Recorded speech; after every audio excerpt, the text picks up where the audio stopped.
Joining me now is Peter Mehlman, former executive producer of Seinfeld, one of the head writers and producers there, obviously. He's written for the New York Times, Washington Post, LA Times, NPR, Esquire, and he's now the author of a new book, #measwell. Peter, welcome back to the Young Turks. How you doing?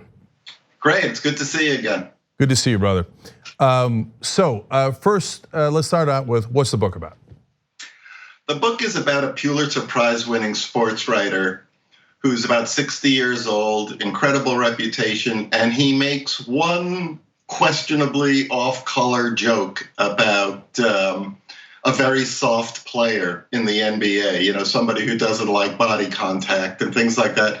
And he makes the guy gets hurt and he makes a little joke about how long is a guy usually out for a hysterectomy? Mm-hmm.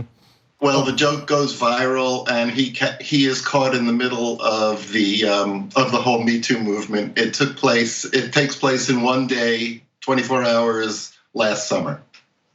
So, Peter, these are interesting waters that you chose to swim in, or swim in. So let's wade into them a little bit. I remember when Fred Taylor fumbled the ball when he got hurt. He's a former running back for the Jacksonville Jaguars. So I'm dating myself, but that's part of the point of this exercise. So I don't remember if it was about 15 years ago or so. And every guy I knew made jokes along the lines of what you're talking about when you write in the book about. Now that would be totally unacceptable.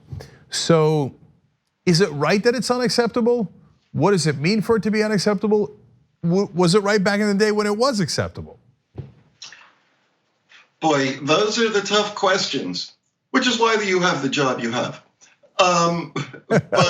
Agreed. The funny thing is, in a way, I'm not exploring so much the right and the wrong of it. What obsesses me is, about the whole Me Too movement is these people who got caught up in it, who were, justifiably, caught up in it. And, like what their life is like while they're in the middle of it. I'm just fascinated by, the idea of can Matt Lauer go out to breakfast? Can Harvey Weinstein, go out to lunch with his daughter?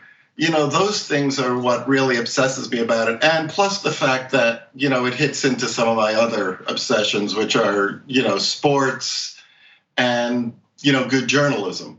Those are the things that are really important to me. And sexual politics is always kind of fascinating.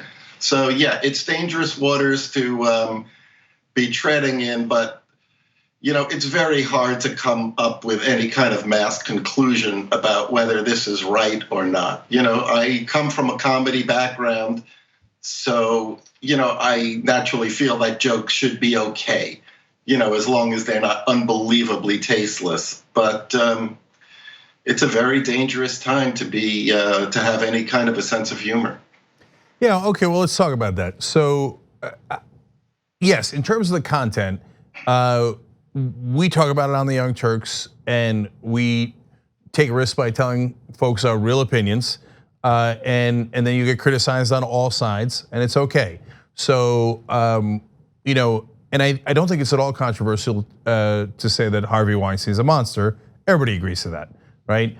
And so it's a little fascinating to see, yeah, I guess, does he go to the bagel shop with his daughter? Yeah, that's an interesting question. And what is the reaction he gets when he goes there? But to me, the more interesting question is the Matt Lauers of the world, where are they done forever? Is that, because Harvey, if allegedly raped people and did monstrous things, right?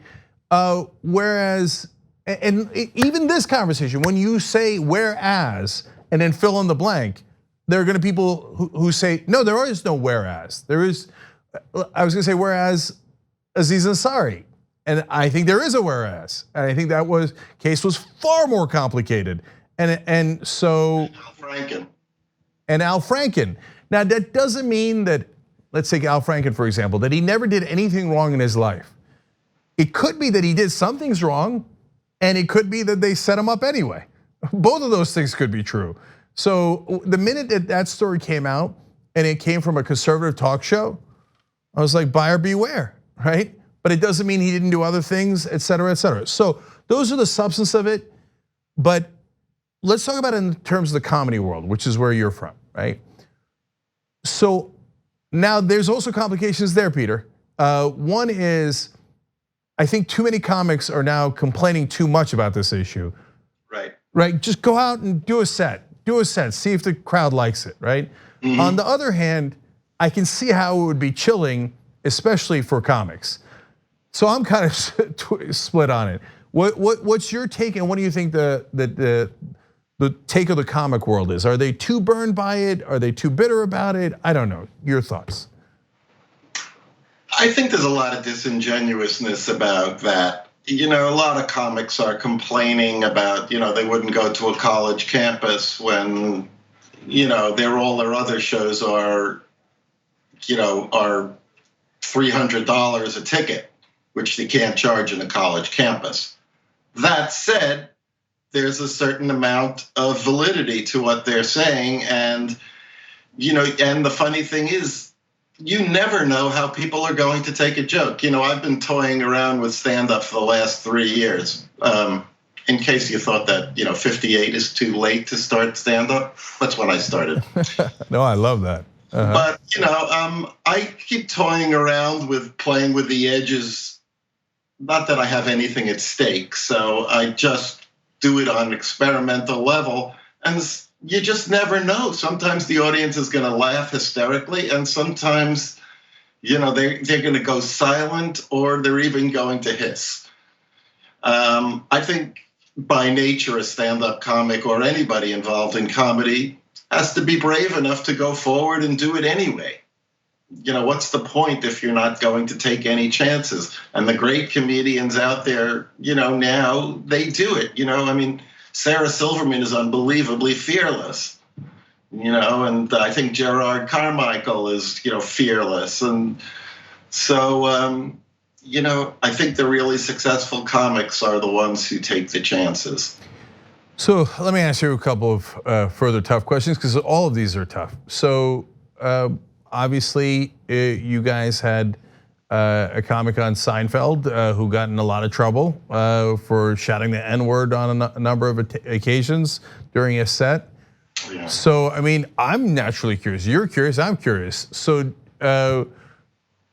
what happens? Do writers on that show, the people who worked on that show, do actors on that show put an arm around him and say it's gonna be all right and we'll get you through it? Or they say, I don't want anything to do with this guy? What happens? I think we were so close, all of us at Seinfeld, that everybody kind of puts their arm around Michael and says, we know what kind of person you are, and God knows where that came from. But my theory is that Michael isn't the least bit racist, but he's kind of a historian of comedy, and he kind of went back to like Lenny Bruce type material at a time when you can't do that. And look, he made a serious misjudgment, but we all kind of like stood by him. Yeah. So yeah, what he shouted was terrible, and it definitely crossed the line.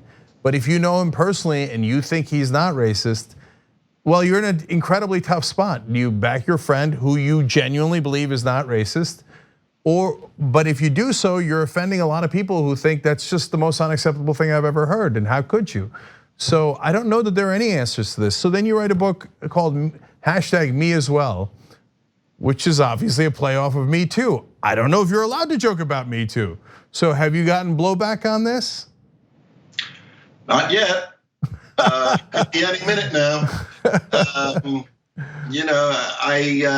It's relatively new. It's out on Amazon, and it's relatively new. So, I think the jury is still out on that. But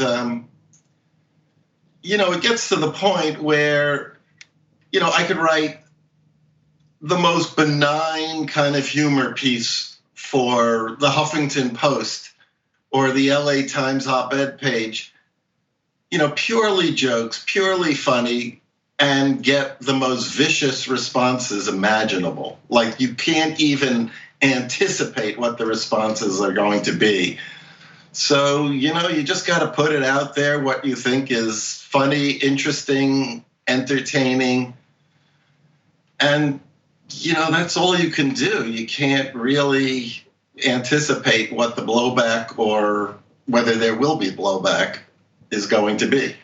Right. So last thing, Peter, because I find it endlessly fascinating. So did you run this by anyone, right? Did you go talk to female friends? I know it's a funny thing to say, political figures, etc., or go, nah, damn it to hell, I want to write this. I wrote it and I'm done with it.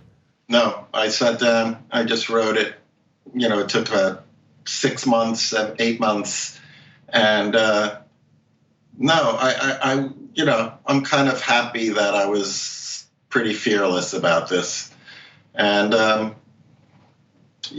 have to say that the majority of women I've talked to about the book, they're kind of like saying, I'm a little over this whole Me Too thing. Like maybe it's gone too far. I think the question we all have is, has this gone to an extreme and is it going to go back eventually or, ease off a little?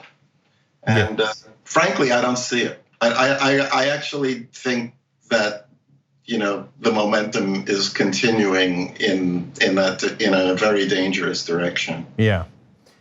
Well, that's interesting. Look, I'll end on my personal opinion, which is that I think that the movement was revolutionary, incredibly necessary, and the overwhelming majority of the movement has been enormously positive.